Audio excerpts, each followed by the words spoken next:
The Burning Questions is a panel-style cybersecurity discussion featuring industry practitioners as co-hosts and panelists.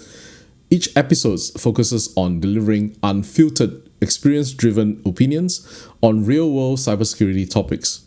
We're looking for no vendor spin, no fluff, no word salads, just sharp questions, real expertise, and increasingly questionable life choices.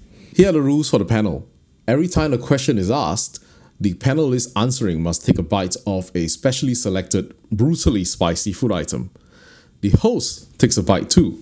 Just to be fair, the escalating heat mirrors the real pressure faced by cybersecurity practitioners in their real jobs. As the spiciness intensifies, the honesty increases as well. This is cybersecurity under pressure.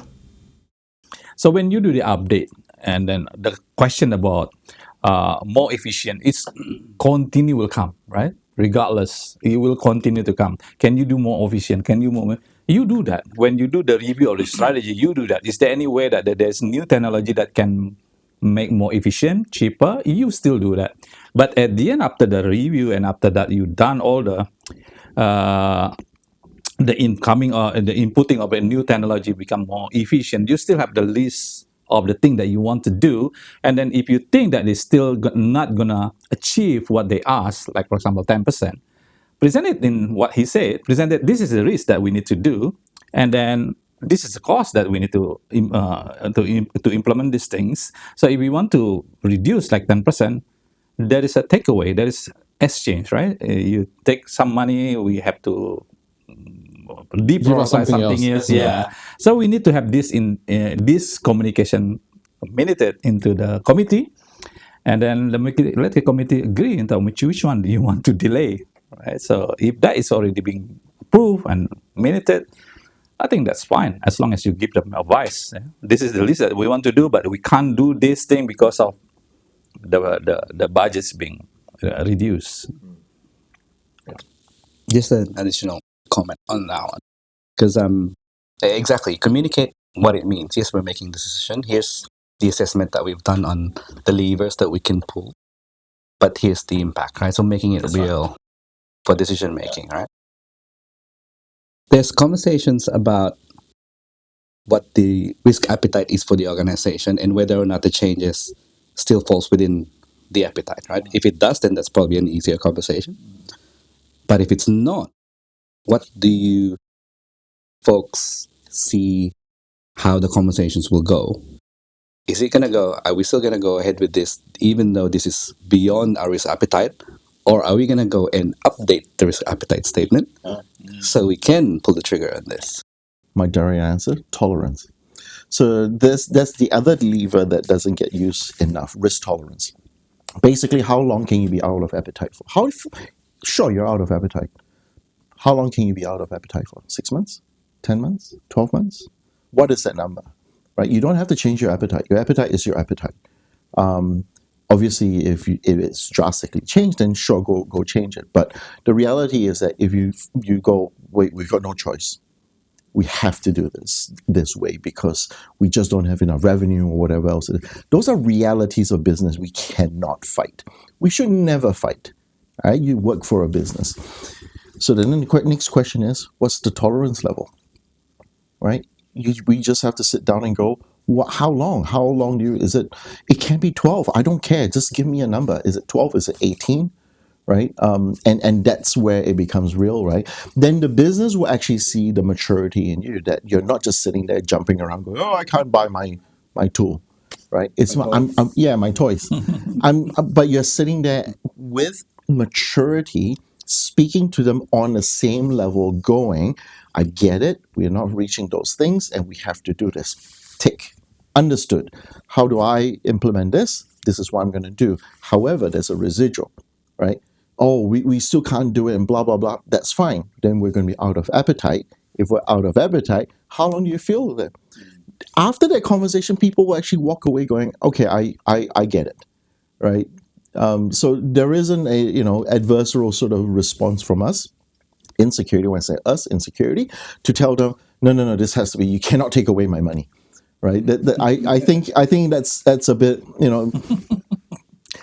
anybody who says that you cannot take away my money, I've got to say you got to be a bit more mature. That's not that's not, Yeah, that's not how this works. That's not how it works. That's right. But it becomes a physics problem. Yeah, no, exactly. Yeah, make nothing out of nothing. Exactly. Bring something out of nothing. Sorry. I think my answer will be similar to that one. Risk appetite, I think, is something that you already brought in, and you already bring it to the most of the time to the board, right? It's something that you already educate them and they agree with it. So I think this risk appetite, I think, shouldn't change too often. I think because of the thing that cannot be implemented, and you change the risk appetite. What you can do is what he said is the tolerance and what is the residual risk, but you still have to communicate. I think the communication and then also the evidencing of the communications and the minutes that is gonna be asked by the regulator when they do the audit. They will ask in terms of this: have you discussed this issue? Have this been communicated? Have you addressed it? How long has it been addressed? So it's all evidences there. That we can show everyone that we have done our due diligence. Yeah? So I think the business has to make the call, and then we just have to follow what their direction. We are not making decision for the business. We are giving the advice. We are their partners, right? This is what you should do. I think based on the risk appetite, we are out of the risk appetite. You can do this first, and then the residual of this, what you're gonna do with the residual risk, etc. So all need to be documented, need to be communicated, evidence, etc. Yeah. Away from the chili.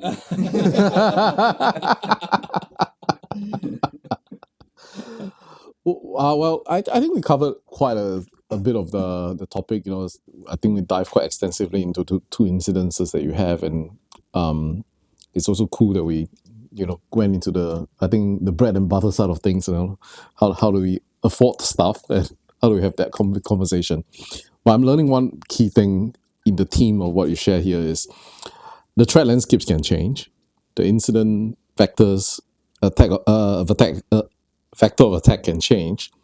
But there's one thing when there's an incident is how you communicate. I kept hearing that word over and over again in the responses that you gave. Sounds like that is the ultimate tool for any security team when there's an incident is how do you communicate it? Because I think today we can all agree that there's no company that can be of no risk of an incident. Yeah. Security incident is bound to happen. So long as you're doing business, it will happen. It's a question of how do you respond, how do you communicate, how do you contain. So I want to thank the two of you for giving the time and sharing the details. Before we wrap up, any final things that you want to talk about or ask one another? We have like two pieces. We did very well, actually. We did very well with the food. We almost finish it. Yeah, it's finishing. So I think from me is we as a cybersecurity people, we will the high chance that we will face cybersecurity incidents in our life. I think preparing ourselves, keep preparing, not only technically but mentally is quite important, because when you face that incident and it's very high pressure and publicly known, it's gonna impact your mental, and then at that time you just need to be ready to have that kind of situations. If you're not, yeah, you need to be ready that because you are the cybersecurity incidents and the cybersecurity professional, you need to be ready to have that situation in your life that's going to impact you, that's going to impact your family, impact your friend. You just need to be ready with that.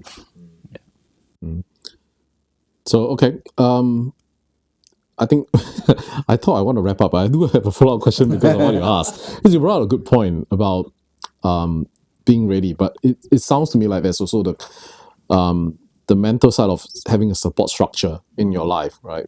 Having your friends, your family to understand the work that you do. How do you go about, managing that stress level on a day-to-day, as well as, building that support structure around you? Well, based on my experience, I was lucky to have a very good boss, which is very supportive. or not only my direct bosses, so the boss, the CEO, and so the board, they quite understand. They kind of understanding in terms of the thing that we are facing under stress. They are not giving additional stress unnecessarily. I think the support there is quite useful for me.